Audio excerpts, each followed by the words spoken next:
Assalomu alaykum. Xabarlar.uz kanali o'z ishini boshladi. Agar kanalda birinchi bo'lsangiz, like bosib, obuna bo'lishni unutmang. Bugun dasturimizda Tezkor xabar. Ayni vaqtda Sherali Jo'rayev davolanayotgani rostmi? O'zbekistonda aeroportlar rekonstruksiya qilinadi. O'zbekistondan ancha avval ketgan bo'lardim. Meni yashiradigan joyim yo'q. Ozoda Nursaidova. Vaziyat jiddiylashmoqda. O'zbekistonda yana 2 bemor virusdan vafot etdi. O'zbekistonda o'z obro'si va statusini o'ylagan ijodkorlar xor bo'lib o'lib ketgan. Ahad Qayum hammasiga oydinlik kiritdi. O'zbekiston so'nggi 10 yilda necha tonna oltin eksport qilgani ma'lum qilindi.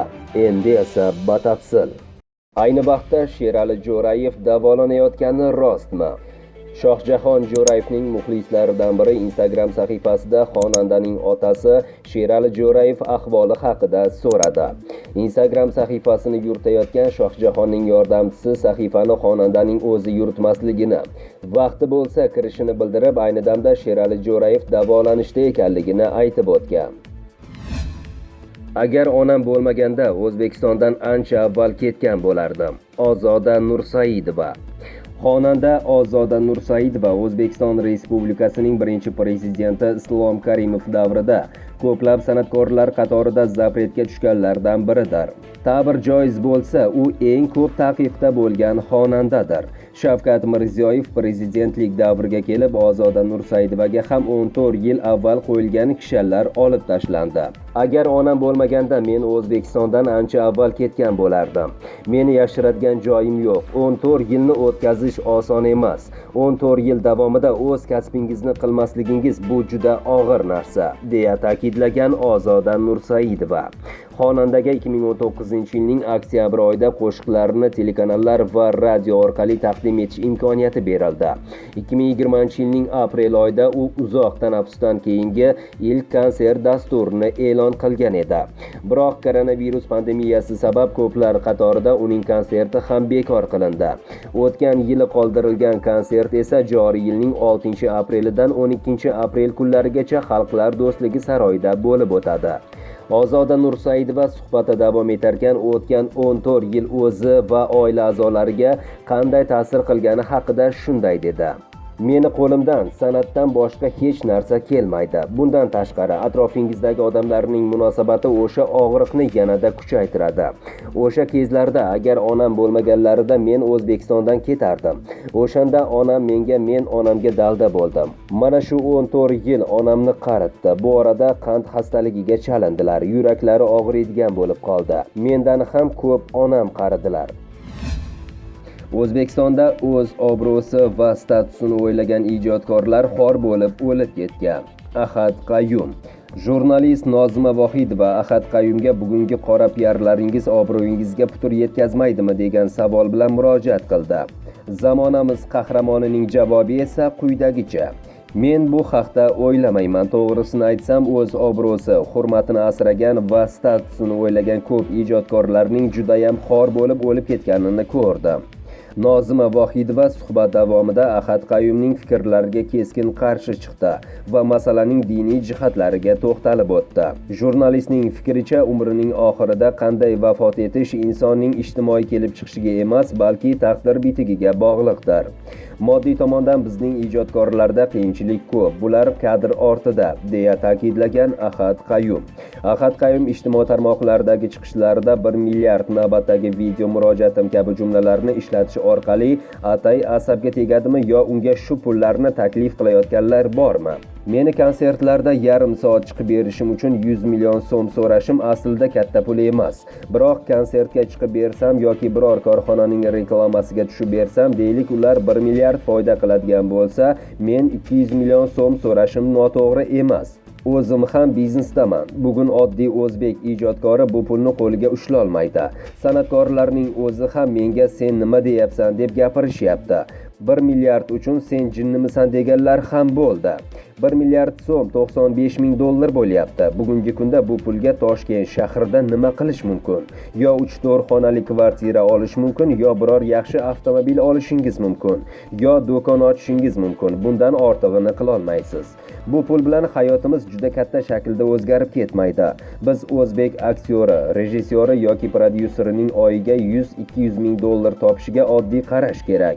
Bu pulni senga kim beradi deya bergan sari aktyorlarning narxi tushib ketaveradi. Aksincha 500-300 ming dollarlik aktyorlar paydo bo'lishi kerak. Men bundan ham ko'p pul topaman, deya ta'kidlagan Ahad Qayum. U so'zda davom etarkan bir kunda 7-8 tagacha reklamaga tushayotgani va oshig'i olchi ekanligini aytdi. Biroq Ahad Qayum qilayotgan ishlari orqali jamiyatga keltirayotgan foydasi haqida gapirishni istamadi. O'zbekistonda aeroportlar rekonstruksiya qilinadi. Respublika aeroportlarini boshqarish sohasida davlat-xususiy sheriklikni rivojlantirish chora-tadbirlari to'g'risidagi Prezident qarori qabul qilindi. Ma'lum bo'lishicha, respublika aeroportlari davlat-xususiy sheriklik asosida rekonstruksiya, modernizatsiya va ekspluatatsiya qilinadi. Ta'kidlanishicha, bunda tegishli ishlarni bajarish uchun 3 yilga quyidagi imtiyozlar beriladi. Xususiy sheriklar olib kiradigan transportlar, yo'l qurilish texnikalari, mashinalar, mexanizmlar, uskunalar, xomashyo materiallar, ehtiyot qismlar, butlovchi buyumlar, uzellar, texnologik va loyiha hujjatlari, dasturiy ta'minot, jihozlar bojxona bojidan, transportlar va maxsus texnika uchun utilizatsiya yig'imidan ozod qilinadi. Xususiy sheriklar va aeroportlar foyda solig'ini, shu jumladan dividend to'lashda ushlab qolinadigan foyda solig'ini belgilangan stavkaning 50% miqdorida to'laydi. Aeroportlar uchun mol-mulk solig'ining belgilangan stavkasi 50% ga kamaytiriladi. O'zbekiston so'nggi 10 yilda necha tonna oltin eksport qilgani ma'lum bo'ldi. 2020-yilda O'zbekiston xorijga 100 tonna nomonetar oltin sotgan. Bu haqda Markaziy bank hisobotida ma'lum qilindi. Bu tonnalarda amalga oshirilayotgan sotuvlarga oid ma'lumotlarning so'nggi 10 yil ichida birinchi marotaba e'lon qilinishi. Davlat statistika qo'mitasi oltinga oid statistikani muntazam e'lon qilib keladi. Biroq u miqdor emas, balki pul ko'rinishida.